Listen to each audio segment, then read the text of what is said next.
Welcome to In 5 Minutes. We take problem on columns and struts, and we take problem on uniform square column. Our problem statement is, what is the minimum actual length of the column for which Euler's formula holds good if the cross section is uniform square section of side 150 mm. The column has one end fixed and other end hinged. Take sigma c, which is critical stress, equal to 250 Newton per mm square, and E equal to 200 gigapascal. So in the problem, the given data is, we have uniform square section, side of square section is equal to 150 mm, end conditions are one end fixed and other end hinged, your sigma c is equal to 250 Newton per mm square, and your Young's modulus E is equal to 200 gigapascal, which is equal to 200 into 10 to the power 3 Newton per mm square. And in this problem, we have been asked to find the length L of the column for which the Euler's formula holds good without increasing the critical stress as 250 Newton per mm square. So let's start with the solution. We know critical stress for long columns is given as sigma c is equal to PE, which is Euler's load, upon A, which is area of the cross section.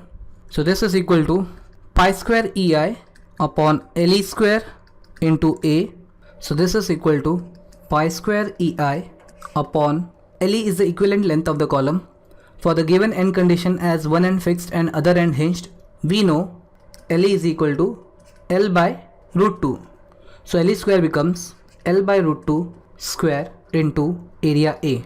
So upon writing the formulas of all the terms I and A of the square section and putting the values, this is equal to sigma c, which is 250 Newton per mm square, is equal to pi square into A is 200 into 10 to the power 3 into moment of inertia of square section is side to the power 4 by 12, this whole upon L by root 2 square into area is side square.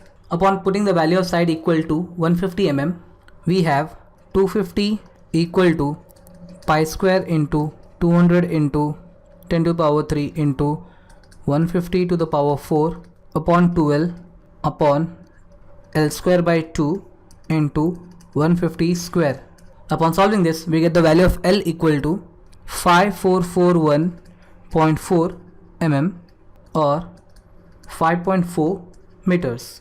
So the minimum actual length for which Euler's formula holds good is 5.4 meter. So with this, our problem is solved. Thanks for watching in 5 minutes.